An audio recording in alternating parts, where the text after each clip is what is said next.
Colorado didn't have police yet. It didn't even have a state. And two brothers decided they were going to unalive as many people as possible before anyone could stop them. In 1863, fear moved faster than mail across the Colorado Territory. Travelers vanished.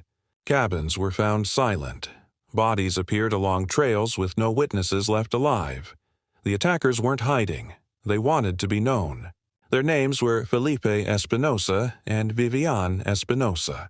History would call them the Bloody Espinosas.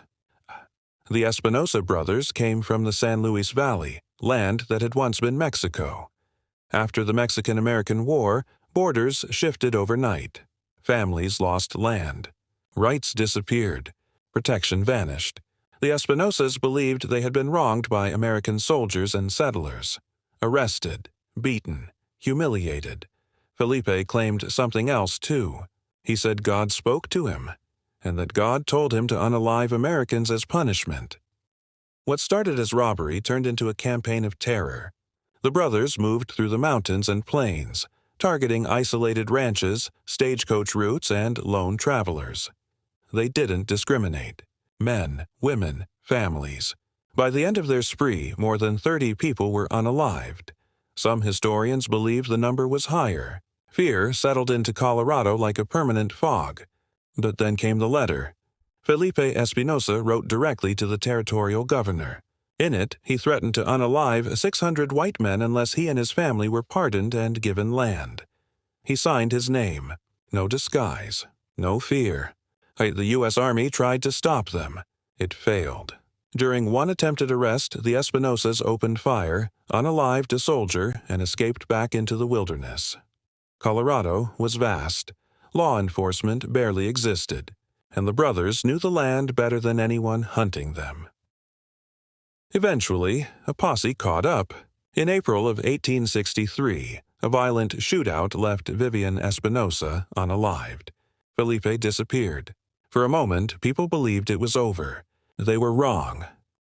Felipe returned months later with his teenage nephew, Jose Espinosa. The unalivings resumed, not as frequent, but just as terrifying. That's when the territory called in a man who didn't miss. His name was Tom Tobin, a tracker, a hunter, someone who understood the wilderness as a weapon.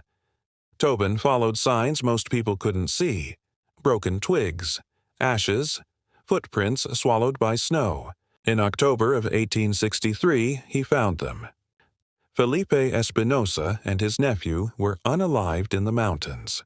To prove it was done, their heads were brought back to Fort Garland, displayed. Colorado wanted certainty. Today, the Espinosa story is often mentioned alongside early American serial violence, but many historians argue it fits a different category. The Espinosas are one of the earliest examples of social banditry in the American West, where the line between criminal and revolutionary is blurred by the injustice of the era. Their actions were shaped by land loss, political displacement, religious belief, and personal vendetta, in a territory where entire communities were stripped of rights overnight. This doesn't excuse what they did, but it explains why their story doesn't fit neatly into modern crime labels. Before Colorado had laws, before it had order, this story happened, and the land remembers.